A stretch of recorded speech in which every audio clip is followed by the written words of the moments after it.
Okay, so I suck at taking selfies, and I just rather take my photographs that I take myself with lighting equipment, tripod, and everything. Now, what does this have to do with taking selfies?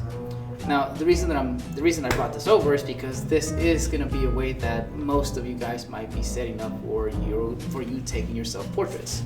So I want to talk about taking selfies versus taking self-portraits. If I don't have a tripod with me, I usually use my wallet. So I set up as a TP or as a pyramid, or however you want to call it. And depending how I'm gonna take the photograph. So if I have it, I'd rather use this camera because this lens is actually of higher quality. And so I would set it like this. And I put in a 5 or 10-second timer. I would run to the location where I'm at, and I take the photograph. Now, if I'm taking a landscape photograph or a landscape portrait, then I set it this way, making sure that the actual lens itself is on this orientation. Don't set it like this because then you're going to be capturing the corners of the book. So I would say capture it this way.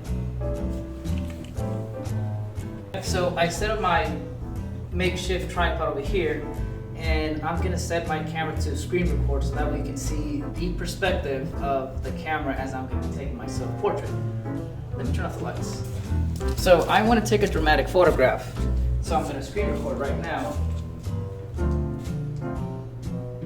Okay, go to the camera. I'm going to set it somewhere in here.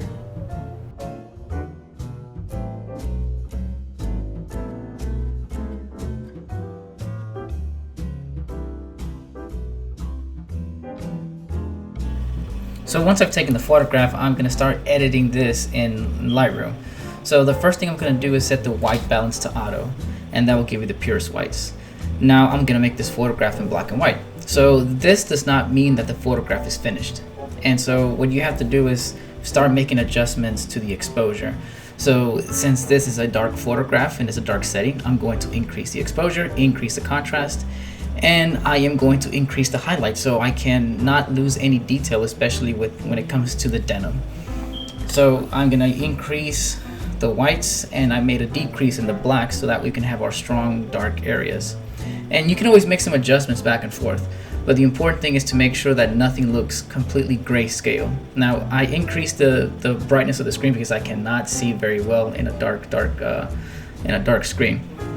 And so now I'm increasing the clarity and the texture, and that way we can see some of the highlights that are around the jeans. So these areas here are the highlights. I tried to increase the sharpness, but that doesn't really do well for me. And so now I'm going to go with the vignette. So the vignette never go full 100. The only thing that's going to go 100 will be the feather. But make sure that the midpoint, it'll be in an area where this area will go closer towards the middle. And then how round you want this vignette to look like. And so once that I'm done, you can compare and contrast how it was in color, and then just save it to your camera roll.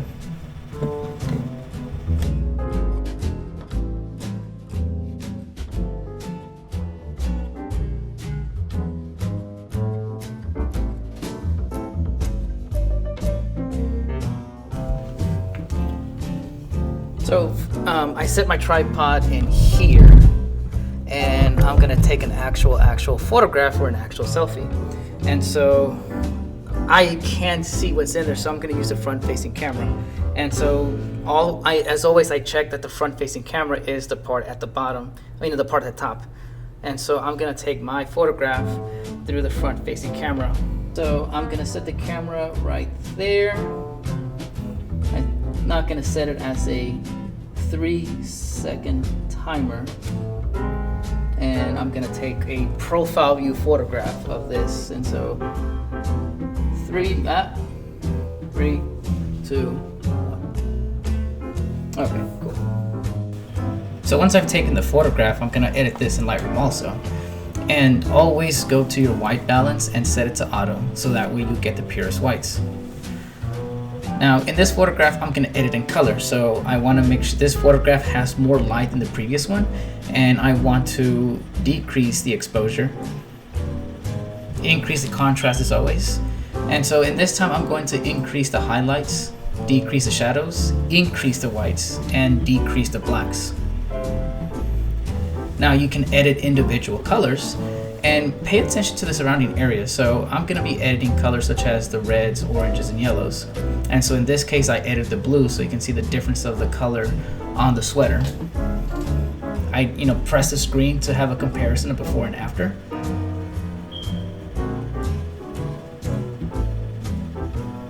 And so right now I'm editing the yellows, and the yellows are basically showing on the ceiling top. And so just make sure that you look at your skin color, that the skin color doesn't get too oversaturated. So for example, oversaturation would be that your skin has naturally, oranges and yellows and reds. Oversaturating will be that, where I tried to increase some of the reds and it turned too, it made my skin too red.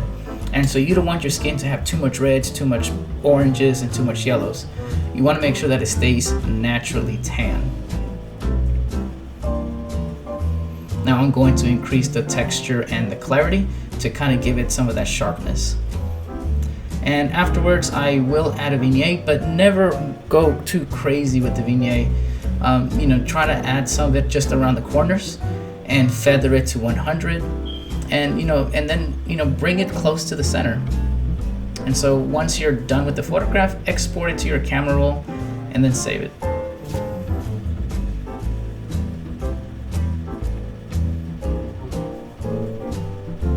I'll be doing the same thing with the black and white edits. As always, make sure that you go to your white balance and set it to auto, and then convert it to black and white. So this is grayscale, but you want to make sure that your blacks and your whites and your grays, you have different tonal values. So just converting it to BW or black and white is not always the way to go.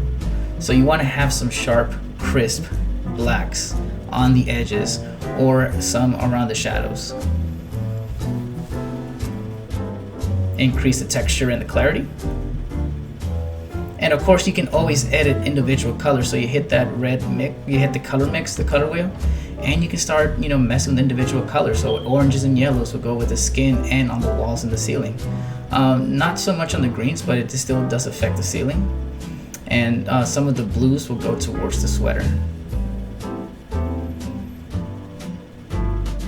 If you want to add a vignette, that's completely up to you.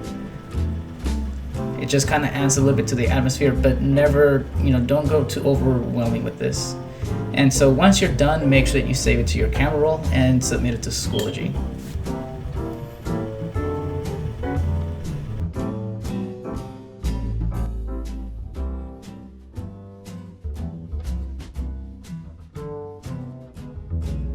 If you're planning to use a tripod, or if you have one, if you want to invest money on one, I recommend this one. This was less than 20 bucks and it's on Best Buy, and the brand is a Sunpack. And I think using a tripod can be very beneficial. Now, I did intend to use or record a segment when it comes to the tripod, but it'll be the exact same thing. And also it's because I left it in campus. But other than that, I hope that this video was much more helpful. And if this new format where I share what's on the screen while I'm taking a photograph and editing seems to be the best way, then please let me know. Put a response in a discussion board in Schoology, and that way I can get some good feedback from you guys and actually make more interactive videos like this. Well, good luck on your portraits, because I am not gonna take a selfie, and so that's what I'm saying. Good luck on your portraits, and I think that I will use this as a learning experience. As I watch you guys take your selfies, I will find a new way to take portraits using selfies, because I am terrible at it. And so this will be me teaching you guys how to take portraits, and I will take this lesson as you guys teaching me on how to take selfies. Good luck on your assignments, and if you have any questions, please message me on Schoology. All right, well, take care of yourselves and take care of those around you. Be safe, and I'll see you next time.